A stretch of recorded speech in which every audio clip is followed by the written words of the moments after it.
Network Entertainment. Hi, I'm Jake. And I'm Ella, at ito ang Kwentong Volume, powered by the Pod Network.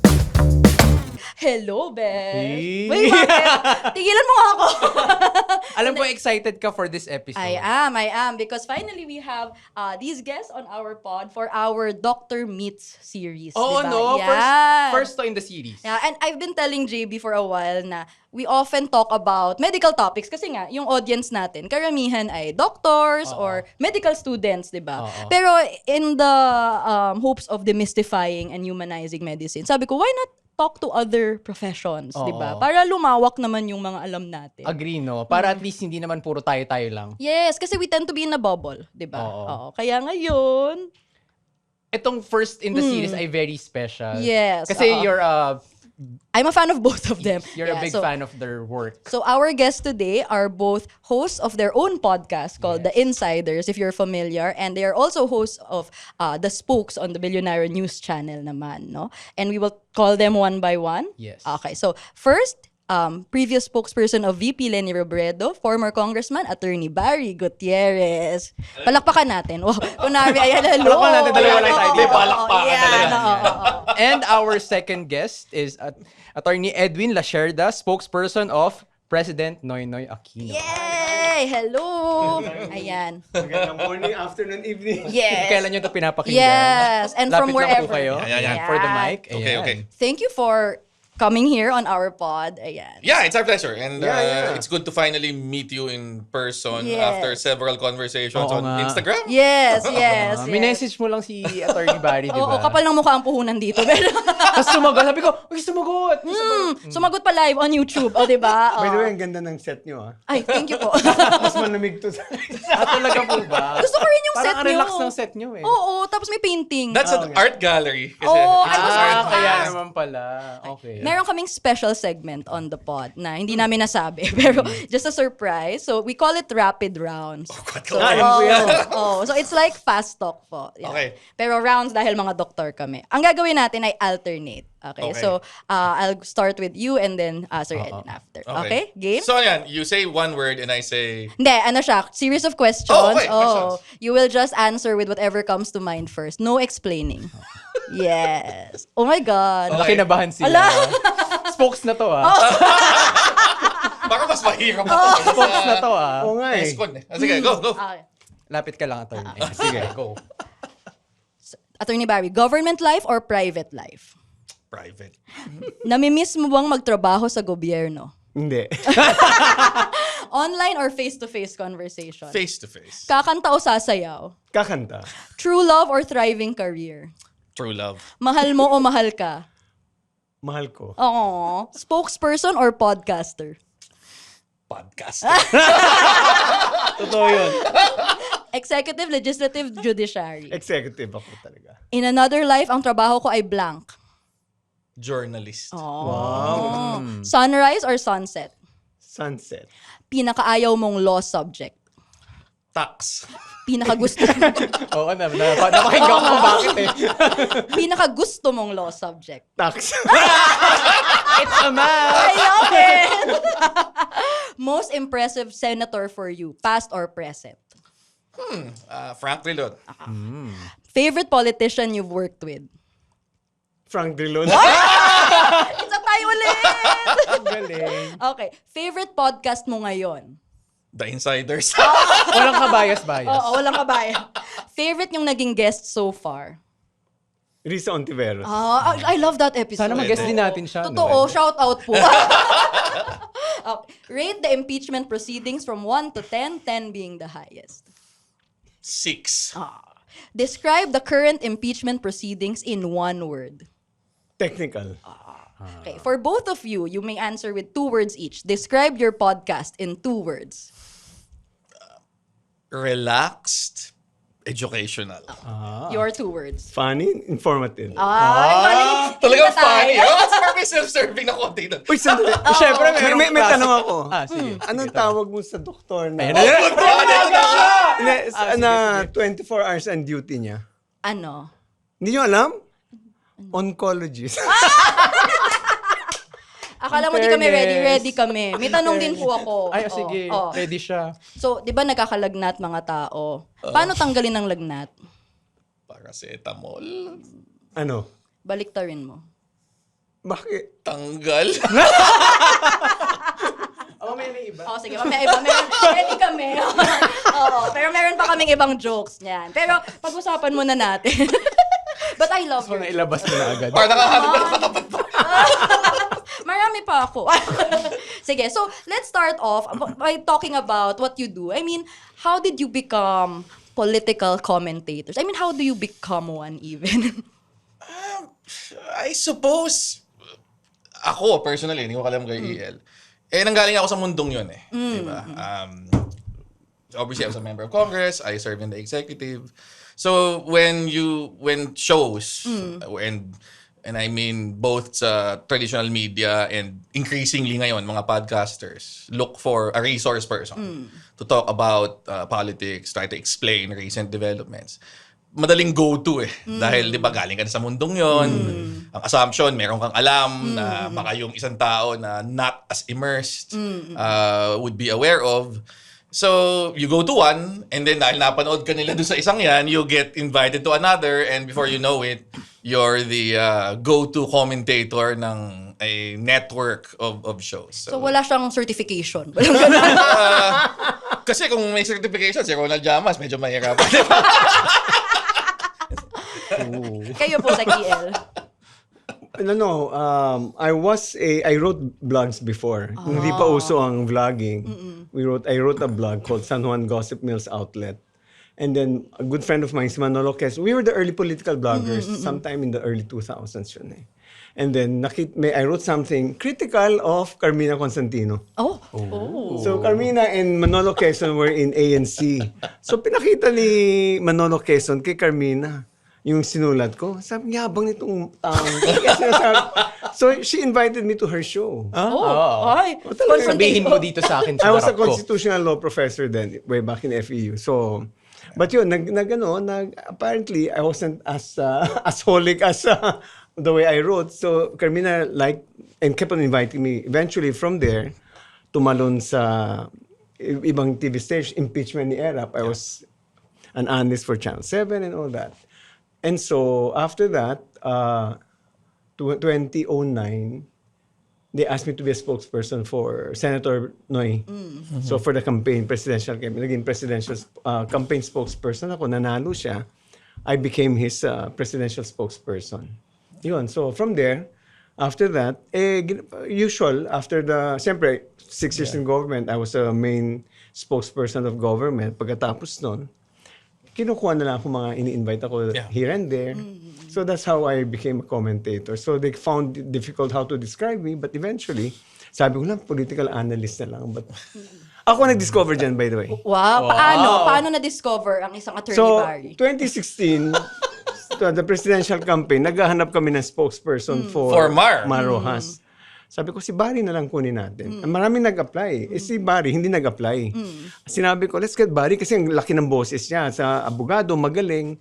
So, walang problema. So, kilala na siya ni Mari. So kinuha siya. Tapos, after that, naging spokesperson pa rin siya ni VP Lenny. Kaya maraming buhay ito na spokesperson Kaya spokes talaga to. Spokes. Ikaw ba na may kasalanan? Wala sa akin. Na ano ba yun? Parang part of your plan to be a spokesperson?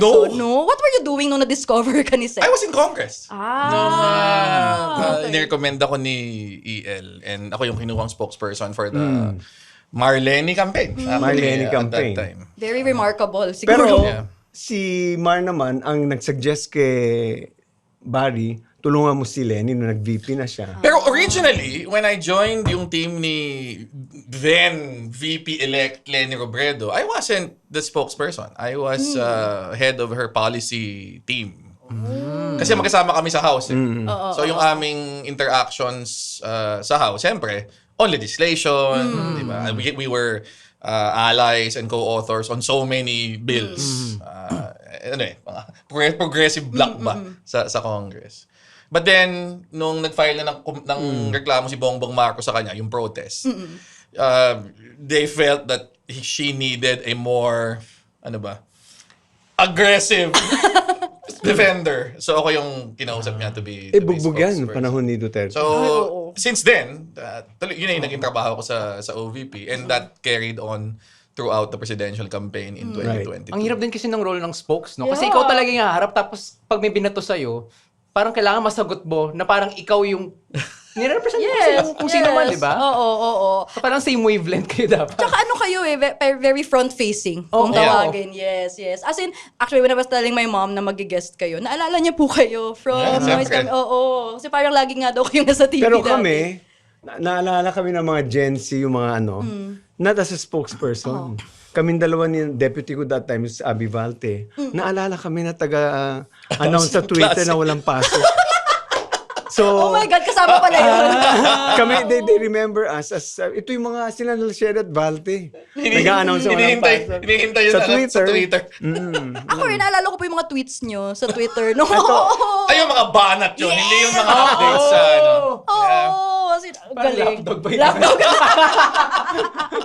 Pero parang yung equivalent niyan in our field din is, well, emerging pa naman siya, ay health communication. Kasi parang, ang okay. hirap din kasing Wait, do you have a subject called health communication? Hindi, but we are pushing na sana may ganon. Kasi parang mas mahirap kasing i-explain yung mga events, especially when the pandemic hit. It was very important for their Tsaka to be a maraming health mga public communicator. health. Like for example, yung recent na namatay sa infection yung nag-deworming. Yes, How do you yes. explain that to the public so as not to foster mistrust? Okay. Dengvak siya. Doktor na kayo nung COVID? Yes, we were residents in PGH at the height of That COVID. must have been a stressful time. That was a Super stressful. Grabe Grabe. talaga. We were in training, so parang kami yung humaharap sa ER kung ano man siya. Can I just ask a question? Yes, go ahead. Did you encounter a lot of tragic episodes? Oh yes, as in On a daily basis. Oo, tsaka No kidding. parang it was very alarming na kahit yung mga 20 years old, 30 years Our old, age. our age, no comorbidities, they would come in na gasping for air, tutubuhan, tas How mamamatay did you lang. handle the stress and the pain? It was really, parang, wala ka kasing choice. Kasi parang it was a very unprecedented time. Tas no one knew really what to do. Pero Parang takot yun ka yung din. tipong walang tao sa kalye, tapos kami lang yung pumapasok. Oo. Yeah. Na, may advantages, but Oo, alam mo walang yun? traffic, pero wala rin sasakyan. Tapos hindi mo alam parang mahawaan ba ako? Correct. Tapos mauuwi ko ba sa family Correct. ko? Ganyan. It was terrifying. Tapos nung start kasi no one knew what to do. As Yeah, in, tsaka nung una talaga, the uncertainty, di ba, about the disease. Yeah. Nakakailang Ano ligo yun, ako noon para lang masabing precaution. Ilang ligo ka? Kasi may time nun that the idea was, well, it's disproven now, pero dapat daw maligo ka every time you see a patient. Eh, kunwari, padami kang makita. Mga 6 times ako maliligo. Tapos parang maubos na yung balat ko dito, kakasgrab. And tapos yung PP, araw-araw, nagpapalit kayo ng bag. Yes. Yung mga concerns ko nun pag naka-PPE, matatagusan ba ako, ganyan, And paano you, ko at that ihi. time, we were just concerned about yung illegal, di ba? Yung corruption doon sa mga... Yeah. Kayo Yes, naman, you really yes. go in confronting death as you handle the patients. But it was really heartbreaking also kasi nga we know that there were cracks in the system already. Tapos nakikita kasi namin yung mga biktima nun. And that's all the more nakakagalit na bakit ganito? We should have a better health system kasi nga nung pandemic it already exposed the cracks that were already there. Right. Yeah. Sorry. Naglabas na ng sama ng loob. Parang, Baka ikaw na intervene. oh, sorry. Pero going back to your podcast, no, paano nyo nasimulan siya? I mean, coming from your backgrounds. I know you talked about this a bit on the Insiders. Turns out, we were both separately already Divorce na kami nun. toying with the idea of, getting into yung podcast space. So, nagkataon, late last year, nagkita kami uli, and then, interesado kayo pala, di magsama na lang tayo. Di ba? Yun yung So, fortunately, we had kasama yung si Maki, isa sa mga namin. From the start, kasama na namin. And then we had a team of people na nakatrabaho OVP. na natin before, from OVP. And also in the palace. Mainly. Na willing silang tumulong. So, matagal actually yung pag-conceptualize. Okay. And then yung actually getting started by having yung infrastructure tsaka yung mechanics and all of that. Pero once we actually started buying equipment, Seryoso na. Seryoso Wala na. nang atraso. May investment na Sa eh. kabili Seryoso na. na to. So, finally, when we started, October, di ba? October yung last first week. namin.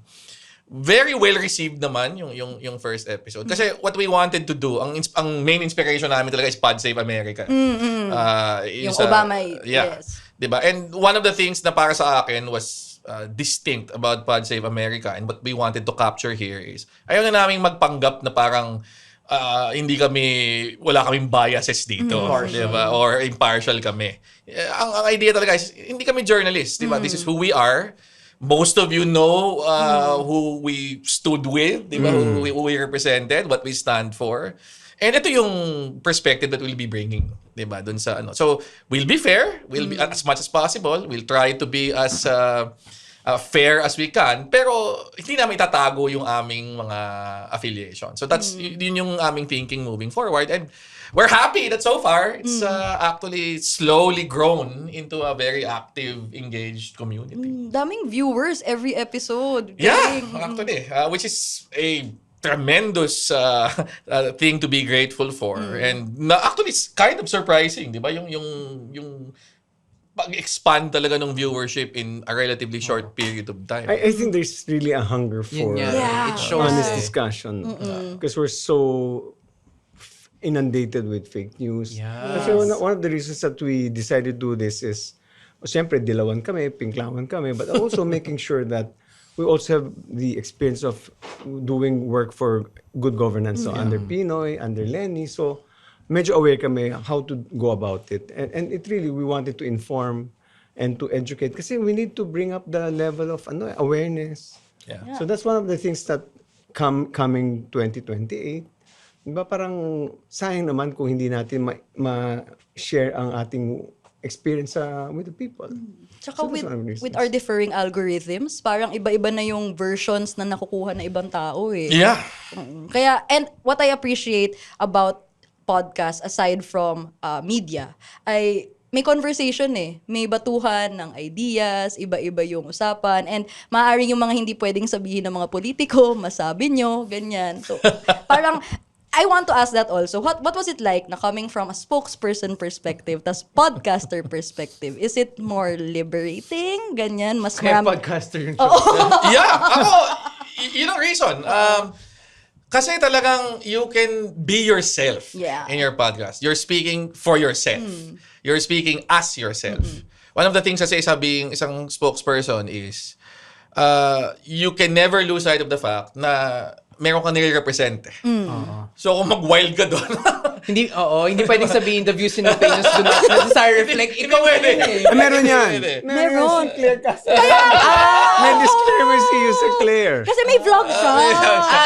Oo nga. Tapos sinasabi ko Meron eh. Current yun. kasi, oo nga, sabay kasi eh. Tapos hindi ko naman nabablur yung line kung kailan siya vlogger. so it's a relief. Kaya ka nung tinanong niyo ako, podcaster or spokesperson, definitely, mas gusto ko maging podcaster where you can express what you truly feel about a particular issue na hindi mo kailangan pag-isipan kung paano mo i-reflecto dun sa tao na nire-represent ko. For as long as you say the truth. Yeah. And also, wala kang, like we said, wala kaming principles. So, we can be unfiltered. May principles, pero walang principles. May principles. Wala kaming principle. Tama. Madali yun. Madaling magsalita. So, we speak as who we are. It's not beholden to anyone. You're not beholden to anyone. You're not... But it was really difficult being the spokesperson of the president. Talagang, when I make a mistake, sabit ang presidente, and they will I have occasions to be wrong twice, I think. And talagang it carries a heavy burden. Siyempre, mako-conscious ka, mag-guilty ka. You have to apologize to the president, in my case. So talagang it was really a burden. Now that we're podcasters, we're free to say anything, and we're really very honest with our views. No? There'll be occasions na sobrang galit namin. Siyempre, napapa-German kami. Grabe yung sana never ko maging problema. Mag-sorry sa presidente. So, pero, of course, your experience in government really helped with the podcasting because you have a different perspective. Na I'm glad you're sharing to the He world. has a huge experience in legislative policy. And I have a huge experience in policy making on the executive branch. So we know we understand both worlds. That's why when you ask us, sabi niya legislative, ako executive. Yun ang talaga. Kaya wala akong hilig mag-senador, by the way. Hindi nyo talaga yung pangarap. Talaga executive. Wala ko talagang pangarap mag-senador kasi ang boring ng trabaho ng senador. Gagawa ka lang ng batas. But seriously. Kung ikaw tatanungin, ano doon? Yung sa tatlong branch? Legislative ba? Or judiciary pala? When I first entered Congress, merong isang senior congressman, hindi ko nasasabihin kung sino siya. Although malapit lang yung distrito niya dito. Sabi niya sa akin, the best job in government is being a member of Congress. Kasi basically, you can set your own agenda. Ang baba ng expectation sa'yo. And then, if you just really want to appear na in ka, sumama ka lang doon sa mga masisipag na congressman para pa nagpa-picture na ako sa likod. Oo nga. And ako, to a certain extent, that's true. Pero ang problema din kasi doon, kung naghahanap ka talaga ng seryosong trabaho, madaming limitations ang legislative as an outlet. Oo. Bakit? You pass laws. I mean, passing laws is well and good. Pero tingin ko kasi yung where the rubber meets the road in governance is really yung trabaho ng executive for the most part. Sabi nga nila, ang daming magandang batas sa Pilipinas. Kung batas lang din, pero yung implementation talaga. Yeah. And we implement. We execute the laws. Gawa ng Kongreso. But it's really difficult na... Kami, like, ano oras yung nag-umpisa ang session nyo? 3 o'clock. Kami, we start in morning, tapos depende sa presidente. Tsaka hindi yun. Dati kasi nagtuturo ako full time sa UP College of Law.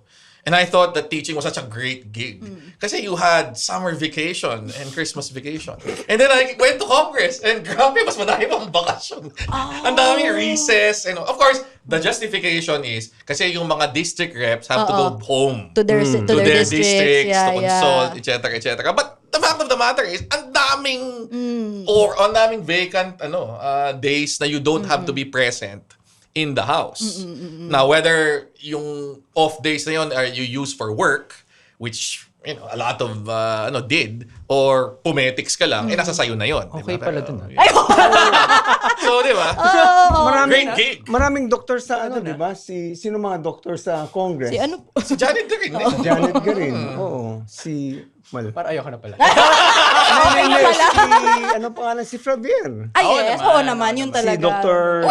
Jaime Galvestan. Oo nga. Dr. Jimmy Tan. I'll be honest, yung mga Congress, hindi ko talaga masyadong kilala. Diba, 200 plus kayo. Siguro, 300 plus sila ngayon. Oh my God. Ang kilala ko lang siguro mga 10. Well, honestly, eto parang makapatayin ako ng mga dati kong kaibigan sa house. Sa totoo lang, out of that 300 na congressman, yung gumagawa ng totoong trabaho ng house, siguro mga 10%, 30%. Ganyan. Ako naman. Nakakausap mo ba lahat? 300 yun? Parang... Nung nandun ako, I made it a point na kilala ko lahat ng tao. Ay, wow! Kasi, not because I was such a sociable person. People person But kasi talaga sa house, kailangan mong madami kang kilala if you want to get your bills through. Kasi butuhan. Numbers game kasi. And if there's 300 people, hindi pwedeng yung 10 kabarkada mo lang. Di ba? Kailangan mo ng 100 people. And the more co-authors you can get, the quicker the bill will get through committee, etc. So kailangan mo talagang, well, for want of a better word, bumarkada. So lahat ng mga posible kong pwedeng kaibiganin doon, ginawa ko. So, yung mga nagbabasketball, yung mga, di ba? Nagche-chess. Lahat. Di ba? Very talaga, may mga moves ganyan, no? Naalala ko sa setup ng course, ganun kasi yung mga med school classroom. Tapos parang alam ko na yung mga nasa kabilang side, hindi ko sila kilala. Tapos parang mangyayari ay, may mga batchmate ako hanggang ngayon. May ganun ako. Parang, classmate natin. Classmate natin siya.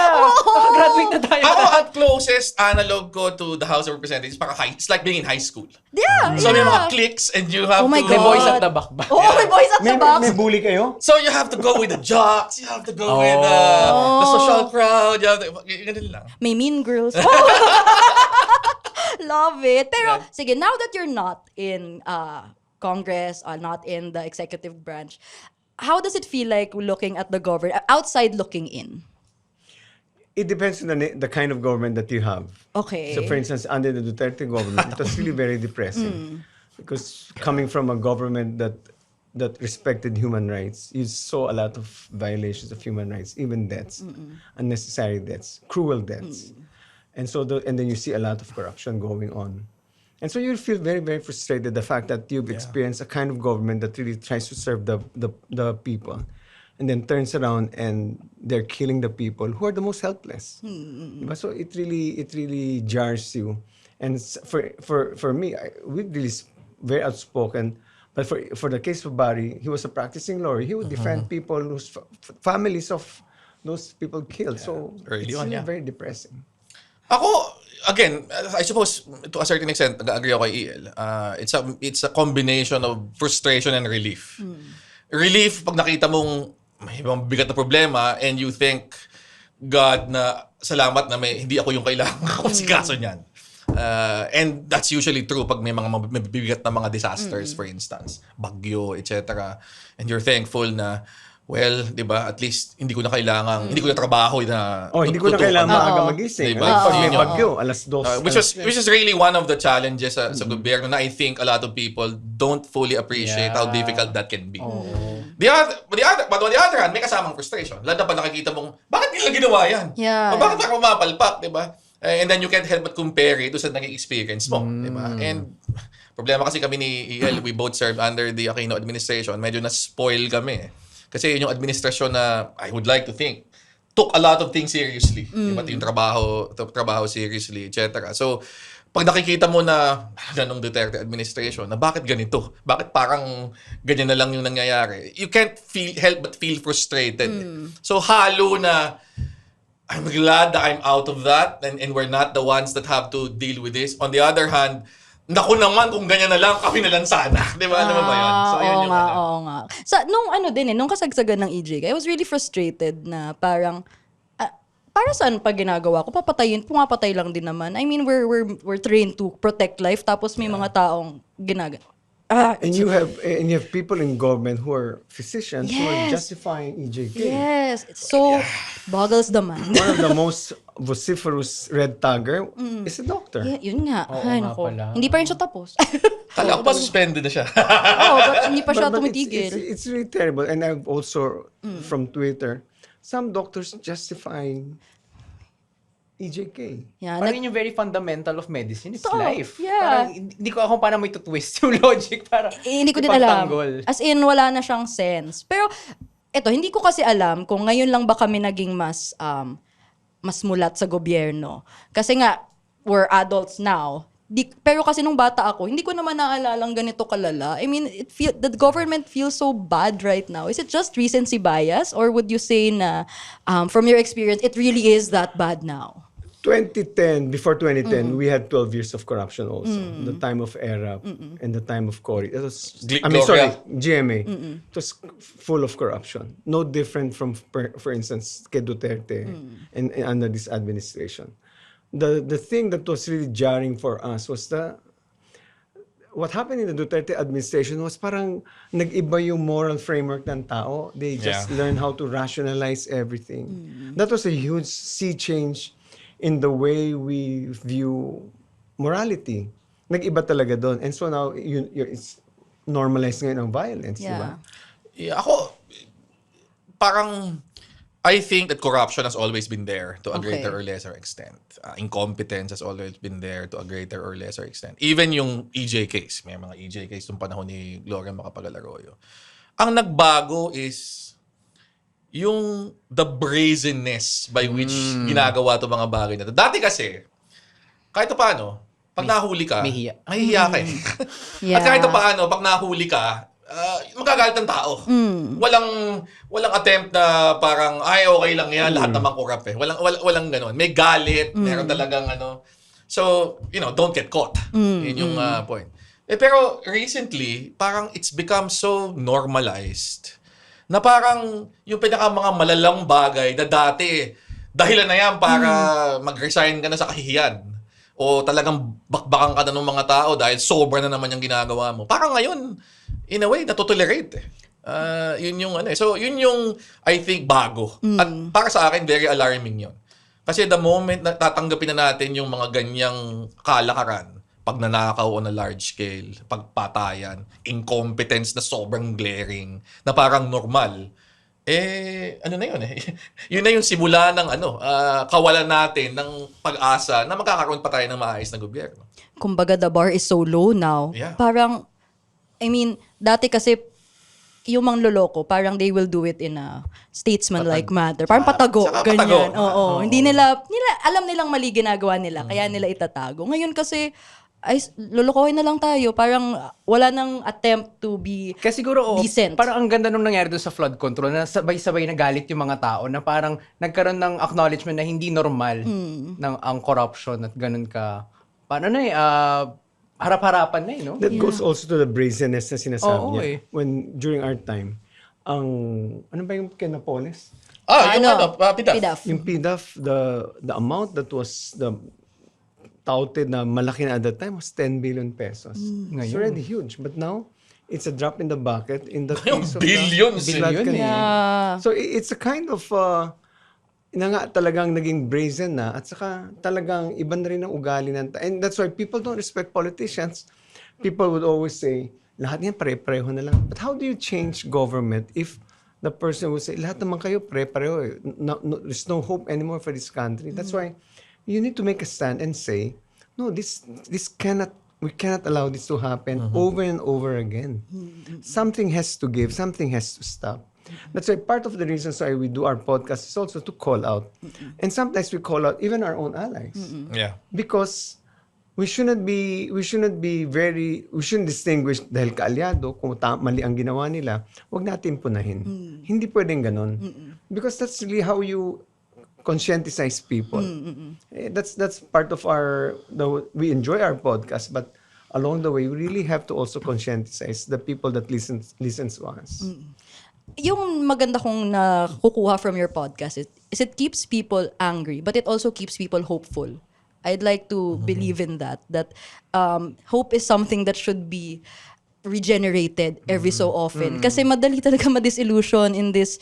I can't blame our colleagues who choose to leave, who choose to Marami bang umaalis? Mas option na siya ngayon. Leave the country? Yes. As Oo. doctors to work abroad, to settle abroad. Yeah. Kasi parang given their priorities in life, iba-iba na talaga. And we can't blame them kasi nga the healthcare system is really broken. So what makes you stay?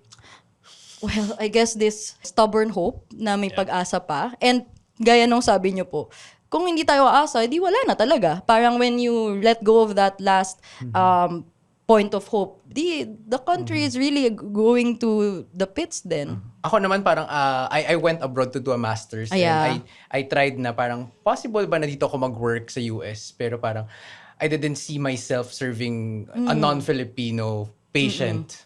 So parang yun, ganun lang kasimple na parang hindi ko nakikitang iba pa rin sa akin yung malasakit at pasasalamat ng isang pasyenteng Pilipino. Kahit wala siyang maipambayad, maibigay, lalo na nung trainees tayo. Iba pa rin yung impact sa akin nun eh. So, yun. I'll tell you a trivia lang. Okay, Trivia. trivia. So my sister became a resident in Mount Sinai sa New York. Ang sa kanya, my sister, ang kanyang gusto makitang sakit, yung ano tawag doon sa AIDS? There's that HIV. Because it's very rare, at least during her time. Ang mga Amerikano naman, you know what illness they want to see? TB. TB ang napaka-common din ng TB. And sa America, ano na yan, parang case reportable, parang grand pag-uusapan na yun ng mga tao na, TB. Kasi sobrang siyang rare. Sobrang rare. Okay. And the frustrating thing is, TB has long been curable. But ang nakakalungkot is, and that's why we still consider it a social illness, kasi parang hindi nakakarating sa less fortunate yung gamot talaga. As in, there's a socio-economic divide for those with TB. Even with PhilHealth? Yeah. Yes, kasi may mga ibang factors like for example, poor housing, yung poor ventilation, may isang magka-TB doon, hawa-hawa na. Screening din. Drug supply of medications, hindi siya nakakarating sa liblib na lugar. Pero may tanong ako, ang kwento nila, and I don't know if this is true, or maybe it's an urban legend. Lahat ng pinanganak sa Pilipinas may TB. Parati sinasabi nila. Totoo ba yun? Hindi. What I can say is lahat ng pinang sa Pilipinas may exposure to TB at some point. Yun. Yeah. Exposure to yes. TB. Not Yes. necessarily ma-infect ka. Pero kasi the burden of disease is so high na parang you will meet someone with TB at some point and some of them are not symptomatic. Kaya hindi mo alam kung meron sila or Kaya lahat wala. ng may ubong more than 2 weeks, TB. Possible. Nung residents kami, parang it is always one of the considerations na Pag di na namin alam, baka TB. I always thought yan ang purpose ng chest x-ray para to screen for TB. Hindi ba? Tama. Yes, but not everyone gets that. Even as simple as an x-ray. Really? Yeah. Kasi iba pa yung mga geographically isolated, ganyan. Tapos TB din is all over the body. We've seen TB everywhere. We've seen TB sa adrenal gland, sa gallbladder. Not just the lungs. Not just Wow. And that tends to be a really more severe TB already. Kasi kumalat na siya ganyan. Wow. Basta talaga naging TB episode na. Kaya tutulong tayo. May recommend kaming book sa inyo. Oo. Hey, his name is Chico Garcia, And his name is Gino Killiamore. and together we are Only Fun. That's right, for only $12 a month. Ah. But if you're willing to pay, why not? No, we're from a podcast that talks about movies, TV shows. Basically, we do reviews of K-dramas, whatever is on streaming, whatever is on cinemas. We also get to occasionally interview celebrities, actors, directors. And of course, infused with our own witty brand of humor and slice of life. Wow. I guess we don't infuse a lot. Check it out. Now, we'll go to the second part of our conversation. Of course, we know that right now, yung balita all the time is about the impeachment. Yes. And we'd like your, siguro ganito kasi, some doctors are not able to catch up with the proceedings, with the news. Except siya, palagi siya nanonood. O, alam nyo pa. Imbis na mag-clinic din, joke lang. Hindi. As in, naka-play lang siya habang may, tapos imamute ko lang kapag may pasyente na, ganyan. Kasi Kala ko mamute pa pag ayaw mo yung nakasalita. ganun din. Lalo na nung ay nako. Parang yung combo magkakasunod. Ano ba to? Bakit silang Anyway, pero yung sa impeachment po, let's say someone na nakatira sa kuweba, ganyan. Walang alam at all. As in, di alam, siguro alam kung sino si Sarah. Siguro naman. Oo, pero hindi alam bakit siya ini-impeach, anong nangyayari, bakit puro ganon. Might even say, pamumuliti ka lang yan, ganyan. How would you explain it to someone na nasa kuweba? Well, first thing that they have to understand is may 4 na articles. At meron na, ano yung mnemonic device nila? Cuba. Ay, galing. Sige, ano yun? C is confidential funds. U is unexplained wealth. Kasama yung SALN. B is bribery. And then A is yung assassination. Ito yung threat. So, yan yung 4 na mga bagay na binibintang kay VP Sara. Pero sa kabila ng lahat ng 4 na yon, isa lang naman ang katanungan na common . And the common thing is, kung ginawa ba niya itong mga bagay na ito, mapapatunayan na talagang siya ay umabuso ng confidential funds, o kaya nagbigay ng mga bribe, o kaya may unexplained wealth, o kaya talagang nagbanta laban sa Pangulo, dapat ba siyang manatili bilang isang mataas na opisyal? Ang tanong naman kasi sa sa impeachment essentially is continued fitness for office after meron kang ginawa. So yun yung pinag-uusapan ngayon. Ano ba yung 1 out of kahit isa lang doon? Kahit isa lang doon. Kahit isa lang. Hindi Hindi pwedeng Sa dulo ng trial na ito, the Senate will vote on each article. If for any article they get the required 2/3 under the Constitution, she'll be convicted and she can be removed from office plus perpetually disqualified from holding public office. May tanong ako dun kasi 'di ba medyo siya, 'di ba prosecution for each article and then defense. Yes. Ganun ba talaga dapat? Hindi ba pwedeng prosecution, defense, hindi ba pwedeng ganun? Well, wala naman dapat sa impeachment. The Senate is free to determine ano yung process. And apparently, yun ang pinagdesisyonan nila. I mean, tama ka naman. One option could have been, pinag-usapan natin dito, yung Grave threat. video na nagbanta siya, o di prosecution, tapos defense. Pero hindi ganun ang pinili nila. But, kung ang tanong, could they have done it some other way? Definitely. Bakit ganun? Wow, talaga. Well, ewan ko kay Jesus ko din. So, Sige, kayo po, Sec EL, how would you summarize the last 2 weeks of impeachment so far? Sorry, 6 days pa lang pala. Baka isipin na So, lang. number one, yung kung na-prove ng prosecution yung case ng assassination, Yes. I think there's no question. Although hindi pa tapos. Kasi sa Tuesday, Yes. ipipresent pa yung NBI director si Melvin Matibag. No? But on the 2 witnesses, I think na-prove talaga na-prove nila yung case nila na talagang may banta. And that rises to the level of unfitness for public office. However, it was talagang ginawang very, very technical yung proceeding. Kaya yung defense lawyers, may inis ka sa parating sinasabi, objection. For a layman, anong ino-objectan niya? Di ba? There are technical reasons why a lawyer would object. Maski hindi for a layman ako, abogado ako, tataka ko talaga object. Talaga? So, hindi yun common na lagi may objection sa korte? Every objection kasi has to have a purpose. What are you trying to prevent? At para sa akin, yung kinds of objection, 47 objections by one count yung ginawa ni Attorney CJ Narvasa. Parang yung iba pointless eh. Alam mo namang ma-overrule, alam mo naman na kahit na magpatuloy yung ano na yan, it doesn't really damage your case. So why are you objecting? Kumbaga mema. May masabi lang. Exactly. Oo. A better way of putting it is performative na objection. Pero tama. Ultimately, mema. The problem there is, nakakalimutan nila na they're not just inside the courtroom. Yeah. They're before the national TV and before the public. So, if people who are not well-versed in these hearings, maiinis ka talaga. Why the hell would you keep on objecting? Parang, ano ba itong purpose na to? Yeah. It became so technical. Sa kanila, either they're trying to confuse kasi ang sabi nga ng isang commentator, walang laban talaga rito. Kasi imagine mo, 7 beses inere, pinalabas Yung pagmumura. pagmumura. Talaga, yun talaga, maano ka talaga eh. Nakakatawa yun, Besh. Alam ko, kwento ko lang. As in, parang ipopost nila. Tapos magsa-start siya. Tapos post ulit. Kasi PA kayo! Paulit-ulit lang. That's lutong pa talaga. Diba? Oo. Tapos, ako, parang nung nakikita ko yung mga articles of impeachment, parang inisip ko, siguro yung article, for mabilis lang siguro to. Kasi, I mean, how do you deny that? Everyone saw that video. Exactly. Memorize ko na nga yung sinabi niya. Kaya ko talagang sabihin, ma'am, may kinuha na po ako. Kasi kaya kong sabihin talaga. Ang purpose naman ng prosecution talaga, iparinig sa paulit-ulit pinaparinig talagang para mainis yung taong bayan. May ganong may impact din because you're also appealing to the court of public opinion. Yes. Oo. Pero, isa ding nakikita ko kasi nga ay parang they're dragging it on. Kasi, kunwari, ako nga na interested na ako sa politika. Tapos, napagod na ako. Totoo po talaga, minumute ko. Kung hindi lang siya live, ita-times 2 ko talaga. Kasi, why am I listening to you? Parang hindi magbabago opinion ko sa'yo ngayon. Pero, is that a strategy? Tactic.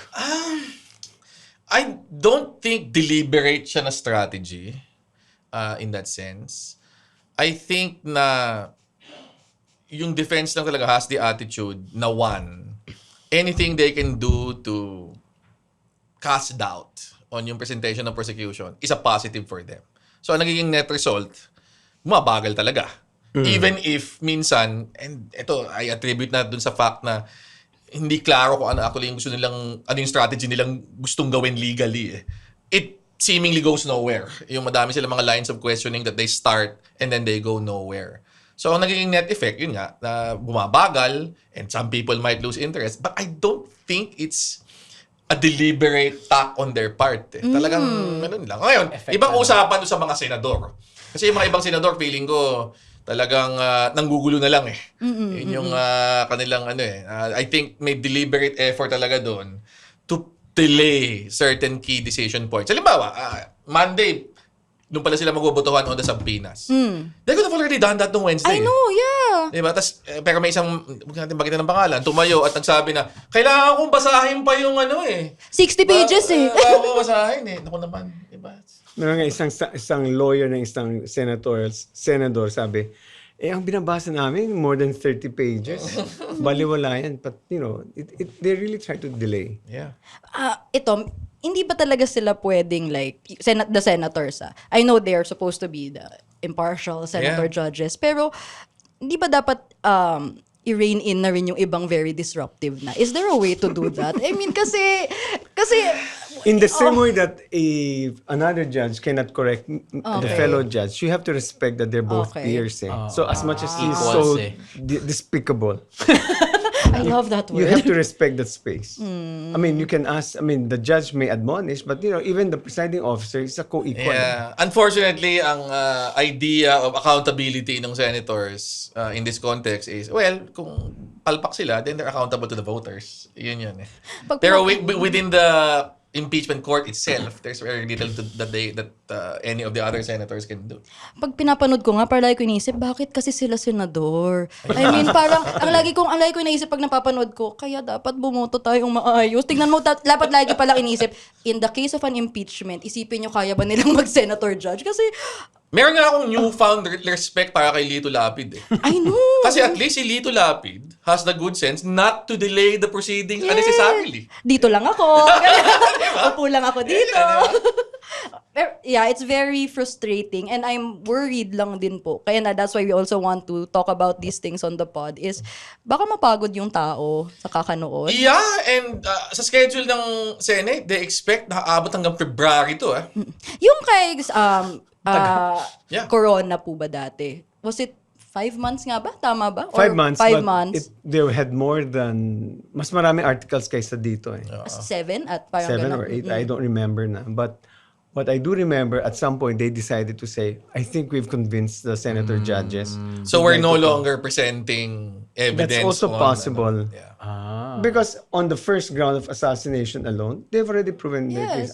Barry believes that they've already proven a case. Hindi kasi simple lang naman yun eh. Yeah. Nangyari ba yung, hindi naman dinideny nung kabila. Yeah, they weren't even saying enough. Di ba, ini-expect kong mga argument. Fake, spliced, AI, ganyan. Wala. Pero predictable yun because their plan really was to show, this was, I think for them, a very, very strong case. That's why inuna nila. So, ang normally lang mo talaga dyan, unahin mo yung malakas at saka yung ending mo. Para maalala ng tao yung first and last. But here, you've got only 4. And the 4 articles are very, very strong. Kasi ang susunod na yan is the BIR, the AMLA, exciting yan, numbers yan, mga bank deposits. This is the only article, I think, na hindi pa napipresent sa taong bayan.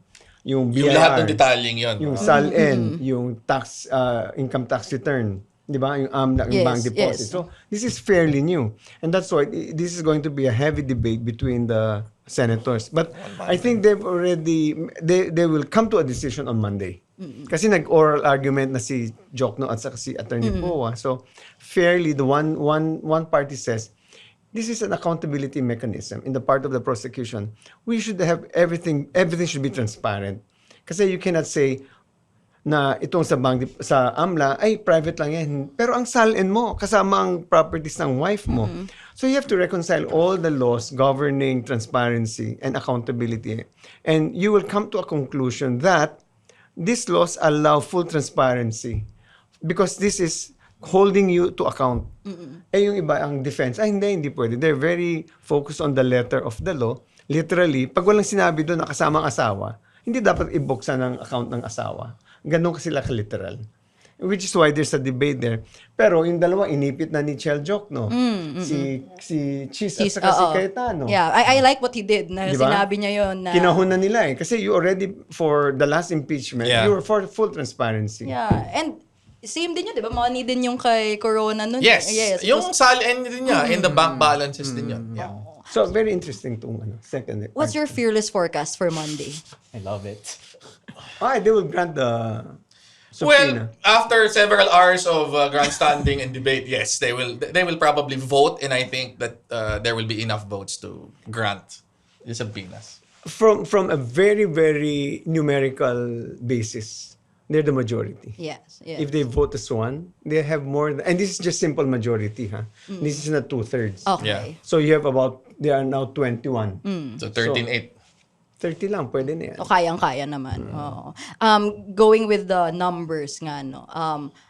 What's your take on the 2/3 to convict and to acquit? The 2/3 is really, there's no specific number stated in the Constitution. Yes. It's a computation of 2/3. And the question on how do you interpret of all the members? Is it 24? Oo nga. Is it only, I used to believe it's all the members, but I've been led to believe that, wait a minute, kung hindi ma-coerce, I mean, there's what they call the coercive power of the Yes. Senate. If they cannot be coerced to attend, like for instance, si Bato de la Rosa is in hiding. Yeah. And there are two May dalawang arestado. Labas people ka muna. arrested under plunder law, they are suspended, automatically suspended. So you go down now to 21. At 21, 2/3 of that is 14. Yeah. So, syempre, the prosecution, or at least the senators who appear to favor the prosecution would go for, tama naman, let's go for 14. But the others naman will say, let's respect the Constitution. Actually, both are respecting the Constitution. It's a question of interpretation. Who will decide this? Well, Okay. initially, it will be the impeachment court. Okay. And then, if somebody questions it, then they can go to the Supreme Court. So, yun. Ako kasi, pareho kami ni... Do you believe na may karapatan ng Supreme Court mag-interpret? Oo nga. Given the One co-equal. court to another court. Oo. Well, Because the basis for that is the Supreme, I mean, it's very clear that the Senate is the sole trier of impeachment. yeah. So all things related to the impeachment should not allow some intrusion on the part of the other branch, specifically the judiciary. Pero the Supreme Court kasi has already asserted its jurisdiction in previous cases to a limited extent. Okay. Francisco versus House of Representatives, for example, where the House was trying to impeached si Chief Justice, then Chief Justice Davide. And they intervened to interpret yung 1-year bar rule. So I think that if it's limited to a very, very specific point of law, like, ano ba ibig sabihin ng 2/3 in the context of a Senate where there are so many members na naka-detain o nagtatago or whatnot, then it might be acceptable if they just confine it to that. Nagiging problematic kapag pinapasok mo na yung conduct nung actual process like the Supreme Court did in the House of Representatives dun sa Duterte versus HOR, na they actually prescribed rules that before that did not exist anywhere, and which actually tied the hands of the House in setting its own process for yung impeachment. Ako yun yung medyo mas problematic ng konti. Pero a straightforward interpretation, ano ba ibig sabihin ng 2/3, tingin ko might be allowable. Especially if it grants clarity on a very contentious issue. Because it was already decided, pumasok na sa kay Avellino case. Yes, Yeah. yes. Oo. So doon na kaya feeling lang they have a right to intrude. So Avellino still applies here or logically? Well, applies? Avellino kasi is with regard to yung yung quorum. Yes, in oo. Senate business. Pero but even in Avellino, the majority of the Supreme Court simply said, ano na yan nangyari na yan, we're not going to interfere. It was just 4 out of yung majority of 6 na nagsabi na, gusto pa namin magsabi ng some other rules. So, It is really a contextual definition of what do you mean by of all the members. And as we say, the Supreme Court, the Constitution is what the Supreme Court says it is. So most likely the Supreme Court will really rule on the interpretation of all its members. lalo na it's so crucial Yes. in this particular instance. Ako kasi nag-agree ako na parang pareho kami ng journey ni Edwin na I tended to be the more conservative interpretation before na it's 16 because it's all members. Pero I see the logic kasi in a moving standard. Yeah. For the simple reason na, and ito kung ako presidente ng Pilipinas and yung Senate files an impeachment against me, di papakulong ko yung siyam para hindi na ako ma-impeach. Yeah. Yun yung point. And if the rules can be bent that way, then, di ba, we have to have an interpretation that prevents precisely yung ganong klaseng abuse of power. There are two schools of thought kasi when you're interpreting the Constitution. It's what you call the originalists. Ano ba yung original intent ng mga framers of the Constitution? The other one says, wait a minute, at that point, baka may mga situations that the present conditions hindi na-anticipate ng Constitution. That's why we call it that the Constitution is a living, breathing organism, document. So you have to apply the Constitution to the present set of circumstances. Yun ang away ng mga conservative at saka liberal justices sa Federal Supreme Court sa US. Yun ang laban doon. Dito hindi masyadong ganon. But slowly, this is sipping in already. But yun ang talaga. That's why, sinasabi ni Cayetano, yung ano bang sinasabi ng pag hindi impeachment case ng presidente, ang vice president, sino ba dapat? Ang sabi ni Alan Cayetano, sabi sa records of the Constitution, not the Constitution itself, sabi doon, according to Justice Davide, dapat ang Senate President. Pero walang sinabi ang Constitution, Yes. notwithstanding. So, the Senate has a right to interpret kung sinong mag-preside for cases other than the President. Hindi siguro nag-predict ng mga nagsulat ng Oo, Constitution hindi yung natin pwede makukulong 2026. yung mga tao. Hindi, exactly. Hindi lang na kasi yung flood control at yung No, no, but ICC cases Nobody and all that. expected Yeah. these senators will be so dishonorable and the Yes. cases be Yeah. filed. Yeah. Di ba you expected senators? Diba? Mataas sila. Totoo, totoo. Kaya, that's why you got what? 2 senators may kaso ngayon, di ba? Tapos may barilan pa. Ay, tatlo pa na. Si Ano Bato. pa? Oo, Bato, oo. si Marcoleta, si Jinggoy, tapos si May iba pa. Bongo, may problema din. Di ba? Ang daming... Si Robin. Yeah. Si Robin. May ano pa, corporate mga crimes pa. Oo, di ba? Marami talaga. So, no one expected that people would vote these people Mga in nagsulat siguro power. ng Constitution. Anong pangkabal pala na ito? Or having been voted in that they would do these things. Di ba? Yan eh. As in, it's the whole May 2026. Parang, those one of the times na parang puro Senado lang pinapanood ko. Kasi what the hell is this? what is happening? Bakit may barilan? Bakit may Senate was flex. under Senate attack, flex. is under attack? Parang, bakit may ganon? Anyway, so, but again, it's about judicial, political process. Pero ngayon, merong additional layer of social media, of another. Kasi dati nung corona, alam ko lang, sa TV Patrol ko lang yung napapanood. Sa 24 oras. Walang ibang portal for me to find out. So, kung hindi ako manonood, hindi ko siya alam. Ngayon, how is that an additional challenge? The role of social media? Ang laki ng roll and spin. Okay. More than before.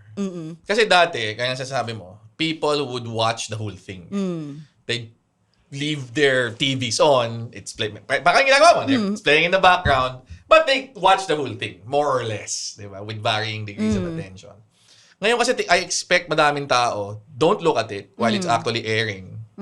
But when they come home, they look at highlights. And some of these highlights will not be from news organizations. Yeah. Some of them will be from vloggers. Influencers. Or Influencers, TikTokers. yeah. Di ba? Influencers. Na meron ng spin. Oo. So, and some of them will be excerpts that might be out of context. For example, may mga nakita na ako mga video na parang ang galing ng mga abogado ng defense. Oo. Diba? Kasi parang, wow, nakabara sila, etc. But if you watch the whole thing, parang wala namang pinuntahan, etc. So, yung role talaga ng spin on both sides will be more pronounced. And that's also a challenge for yung mga nagpe-present ng narrative dito. And I suppose it's also a challenge on the part of the viewers. Diba na kailangan mong maging mas broad-minded when you select kung sino yung mga sources mo of information. Hindi ka lang pwedeng basta manood ng isang tanggap mo na yan na yun. Diba? Yun. Pero that's the world we live in. This is really the first impeachment that will happen in a post-death of journalism environment. Diba? Yun yung mo eh.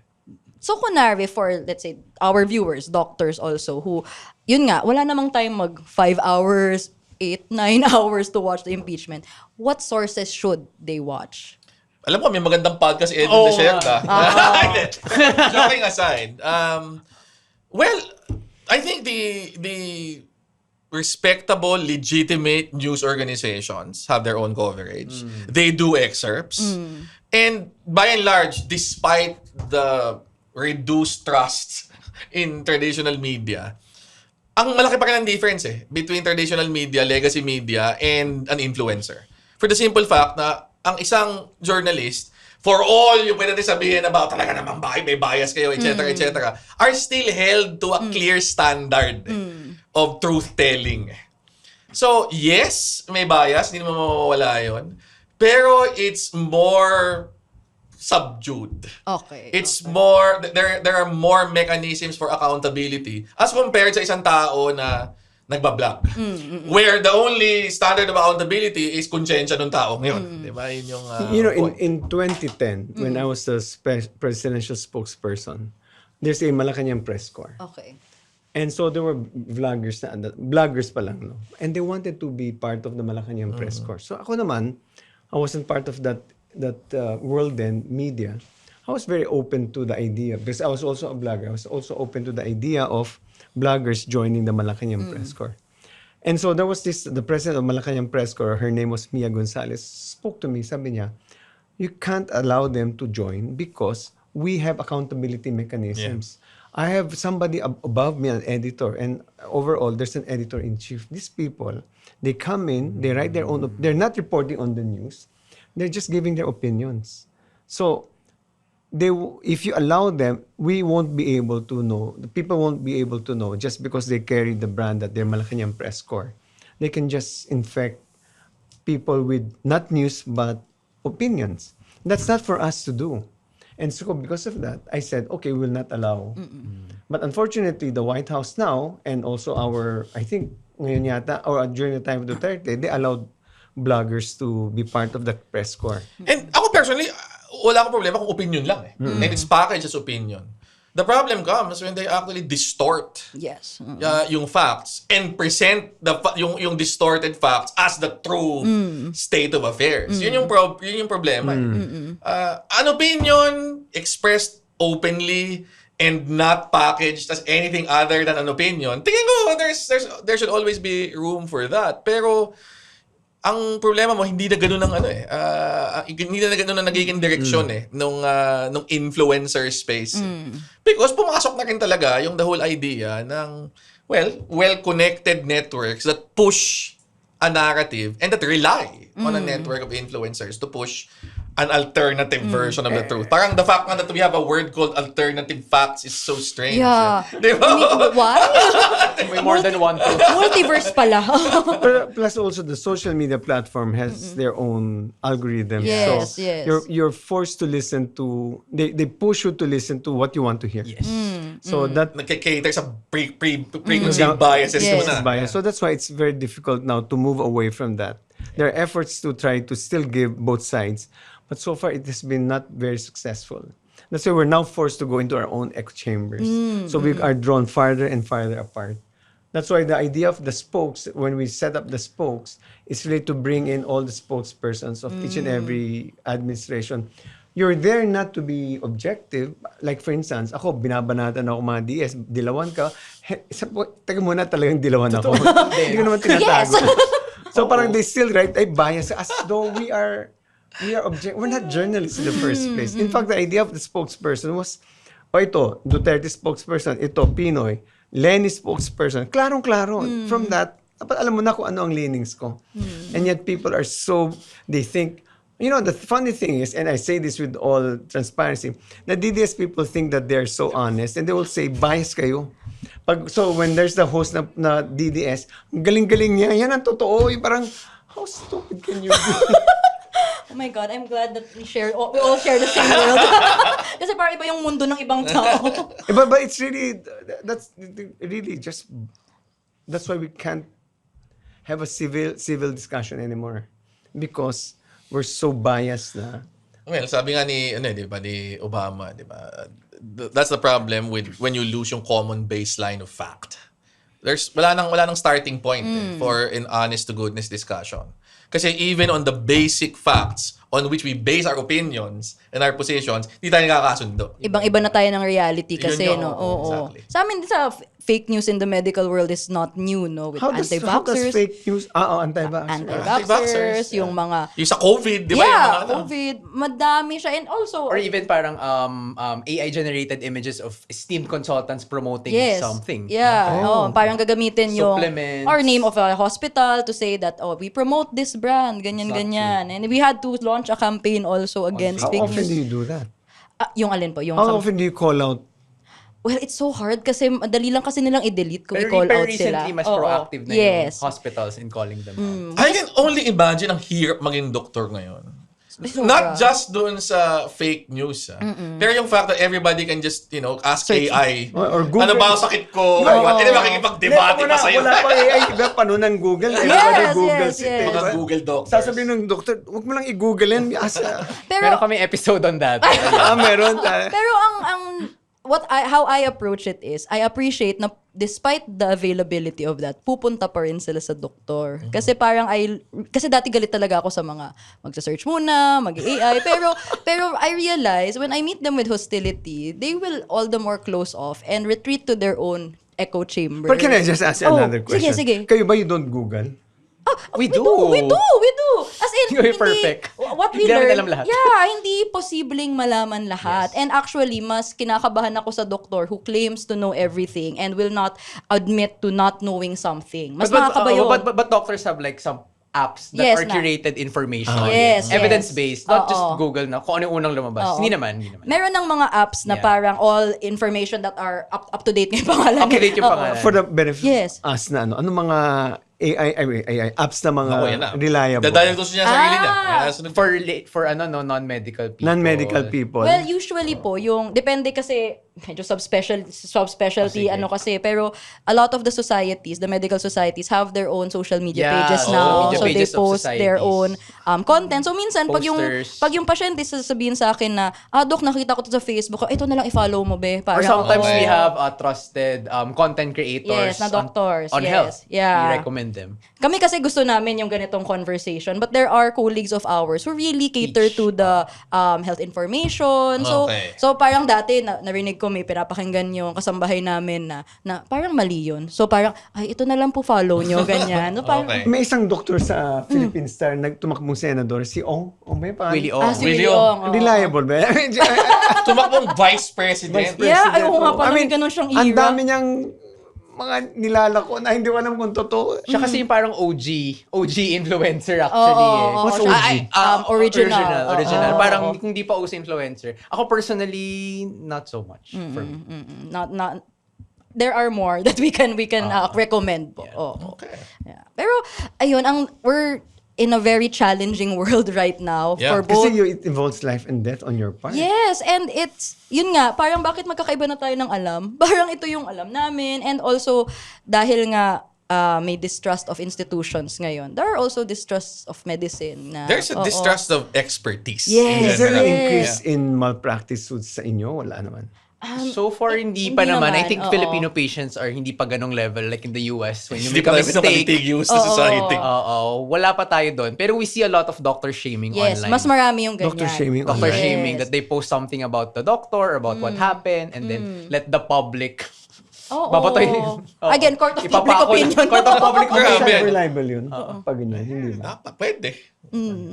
Pero yun nga, parang ano din siya, kaya a lot of social media, a lot of doctors either choose not to be on social media or are on social media. And challenge kasi is patients are on social media. So parang kailangan medyo mag-keep up. But at the same time, kailangan i-protect din yung peace and quiet Yeah. ng buhay mo. So yun, mahirap actually to be in a public and Are you private space. active both on social media apart from your... Yes. Yes.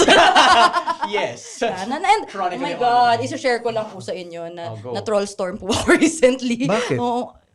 Said something. Mamaya ko i-share po. Baka bumalik kasi sila eh. Sige, Tapos sige. hindi ma-promote tong episode. Pero yun, tas parang, ang lala pala talaga. Parang kinukuyog ka talaga. And you Parang- had to deactivate. Yeah, I had to deactivate Very for a level. while. Kasi parang, Wow. wait lang, just to protect my peace and all. Bumalik naman ako. Pero parang it was such a... I realized then na grabe pala talaga. As in, kakaiba yung... And I wasn't...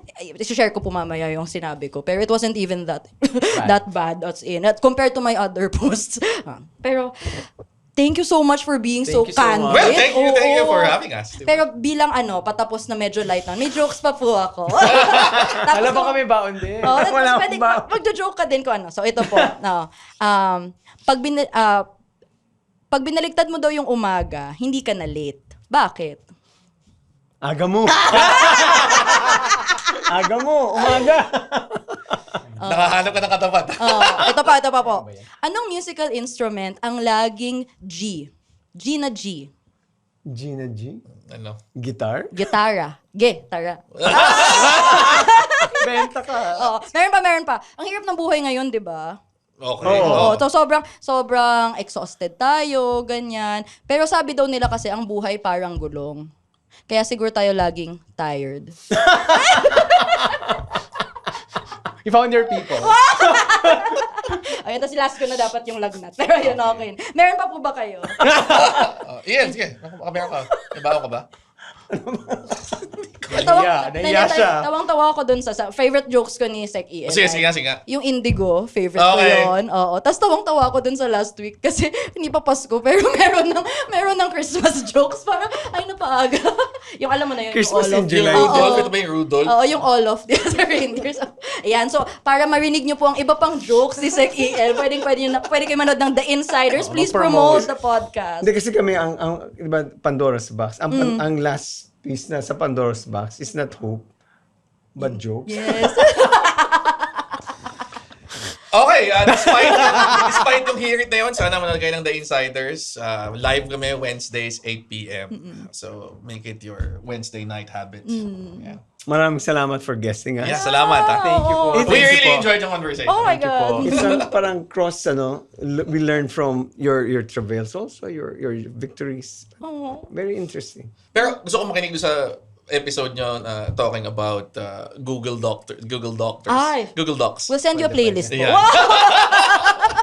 So, thank you so much. And to our listeners, I hope this encourages you to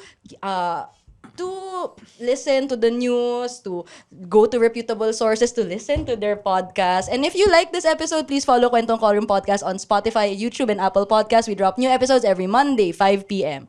You can also follow us on social media for more chika and updates. We're Kwentong Callroom Podcast on Facebook and YouTube, at Callroom Podcast on Instagram, Threads, X, and TikTok. At kung gusto nyo makichika with us, pwede pa rin kayo mag-submit sa kwento mo sa Callroom. It's a Google form where you can submit your questions to us.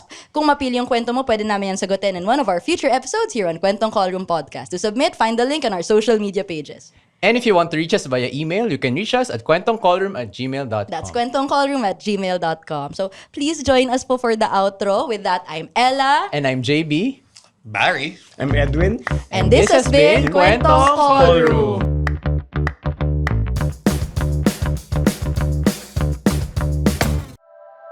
The opinions of podcast creators, hosts, and guests are not necessarily reflective of the official stance of the Pod Network Entertainment, its hosts, or other network programs. The content created by the people behind the podcast is personal and not meant to harm any religion, ethnicity, group, organization, company, or individual.